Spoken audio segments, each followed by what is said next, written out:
స్పెషల్గా మీరు కూర్చొని దాని మీద చర్చించి ముఖ్యమంత్రి గారితో చర్చించి వితిన్ లిమిట్ టైంలో కంప్లీట్ చేసి ఇళ్లలోకి వెళ్ళేలాగా చేయండి. 2.5 లక్షల మందిలో కనీసం 50,000 మంది కూడా ఇళ్లలో లేరు సార్. వేల కోట్ల రూపాయలు వృధా అయిపోతున్నాయి. నేను అడుగుతున్నా మంత్రి గారిని దీని మీద దృష్టి సారించి ఇన్ఫ్రాస్ట్రక్చర్ అర్జెంట్గా చేసి పాములు భయంకరమైన పాములు సార్. నేను వెళ్ళాను సార్, నేను పారిపోయి వచ్చేసాను అక్కడి నుంచి. కొండ చిలువలు తాజుపాములు కాలనీల్లో ఎంత భయానక పరిస్థితి. ఒకటి బ్యాంకులని అర్జెంటుగా మీరు ఇమీడియట్గా తాళా లేకుండా ఆపండి సార్. జగన్మోహన్ రెడ్డి తీసుకెళ్ళిన అప్పుకి వీళ్ళు బాధ్యతలు అయిపోతున్నారు.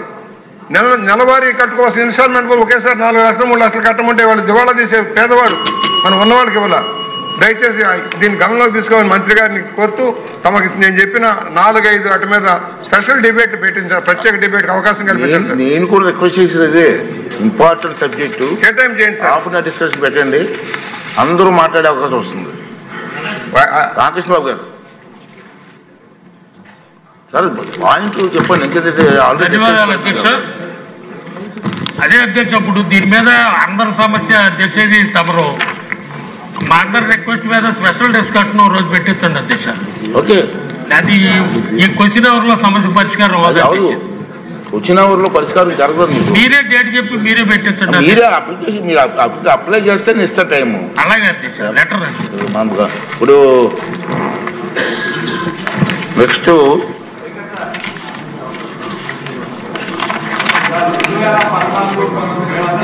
ఇది చాలా ప్రతిష్టాత్మకంగా తీసుకున్నారు అధ్యక్ష. కానీ గవర్నమెంట్ మారిన తర్వాత ఏదైతే 14-19 మధ్య ఉన్న లబ్ధిదారులందరినీ కూడా క్యాన్సిల్ చేసి వాళ్ళకు అనుకూలమైన వాళ్ళకి ఇచ్చారు అధ్యక్ష.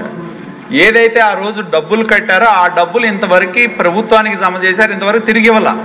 ఒకటి. రెండోది, ఆ రోజు శాంక్షన్ అయిన ఇళ్ల మీద బ్యాంక్ లోన్స్ అని కొన్ని రైజ్ చేస్తే బ్యాంకులు ఇల్లు లేకపోయినా ఇల్లు శాంక్షన్ అయిన తర్వాత కూడా వాళ్ళ పేర్ల మీద ఇంట్రెస్ట్ రైజ్ అవుతా ఉంది. సార్ ఇవాళైనా సరే ఇప్పుడు నేను మంత్రి గారిని కోరేది ఏంటంటే అక్కడ చేయాల్సిన పనులు ఉన్నాయి, ఆ చేయాల్సిన పనుల్ని ప్రాధాన్యత క్రమంలో పూర్తి చేసి ఎప్పుడు లోపిస్తారో మంత్రి గారిని చెప్పమనండి. 2, ఈ లోపు ఏదైతే క్యాన్సిల్ అయిన ఇళ్ళు ఏవైతే ఉన్నాయో వాటికి సంబంధించిన డిపాజిట్లు ఆ రోజు ప్రభుత్వానికి జమ చేశారు అధ్యక్ష, అవి తిరిగి ఇవ్వాలి కదా. వాళ్ళకి 50,000 లక్ష రూపాయలు కట్టారు. వాటి కోసం కనీసం వాళ్ళు కట్టిన డబ్బులు వాళ్ళకి ఇవ్వడానికి దిక్కులేదు అధ్యక్ష. ఆఫీసుల చుట్టూ తిరుగుతున్నారు, ఇల్లు ఎటు ఇవ్వలేకపోతున్నాం. ఇల్లు గత ప్రభుత్వం క్యాన్సిల్ చేసి ఎవడి పేర్ల మీద ఇచ్చేసింది, ఇవాళ ఇల్లు ఇచ్చే అవకాశం లేదు. కట్టిన డబ్బులన్నా ఇవ్వాల్సిన బాధ్యత ఉంది కదా. 3వది అధ్యక్ష, పెండింగ్ ఇళ్ళు ఏవైతే ఉన్నాయో ఇవ్వాల్సిన మిగతా పనులు పూర్తి చేస్తే ఆ రోజు మన కాన్సెప్ట్ ఏంటి అధ్యక్ష, ఇల్లు పూర్తి చేసి కావాల్సిన ఇన్ఫ్రాస్ట్రక్చర్ డెవలప్ చేసి మోడల్ కాలనీల కింద ఆదర్శవంతమైన కాలనీల కింద చెయ్యాలి అని చెప్పి నూతన టెక్నాలజీ తీసుకొచ్చి మనం కట్టాం అధ్యక్ష. మరి ఇవాళ మన లక్ష్యం ఏదైతే ఉందో దాన్ని పూర్తి చేయాల్సిన బాధ్యత 5 ఏళ్ళు గ్యాప్ వచ్చింది. ఇవాళ మనకుంది, మళ్ళీ మనం అధికారంలోకి వచ్చాం. ఒక నిర్దేశిత లక్ష్యంలో సమయంలో పూర్తి చేయాల్సిన అవసరం ఎంతైనా ఉంది అధ్యక్ష. దాన్ని మంత్రి గారిని కోరేది ఏంటంటే దయచేసి వారిని దృష్టి పెట్టి ఒక టైం ఫ్రేమ్ లోపు ఆ టిట్కో ఇళ్లలో వేలు అధ్యక్ష, ఒక కాలనీ 4-5 వేలు ఇల్లు అంటే ఒక పెద్ద కాలనీ, అది ఒక ఊరు అక్కడ ఉన్నట్టు లెక్క. ఇన్ఫ్రాస్ట్రక్చర్ సౌకర్యాలు లేక ప్రజలు ఇబ్బంది. ఇందాక మన బుచ్చన్న గారు చెప్పినట్టు పాములు తిరుగుతున్నాయి, అన్ని తిరుగుతున్నాయి అధ్యక్ష అక్కడ.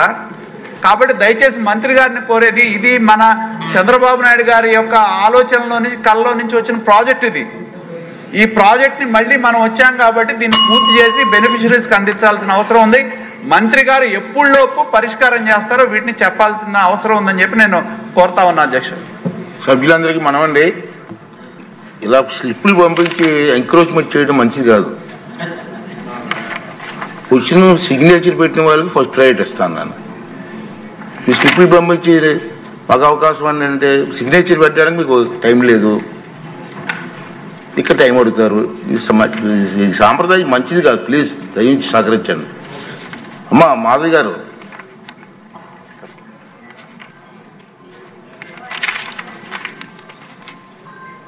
అధ్యక్ష ధన్యవాదాలు ఈ అవకాశం ఇచ్చినందుకు.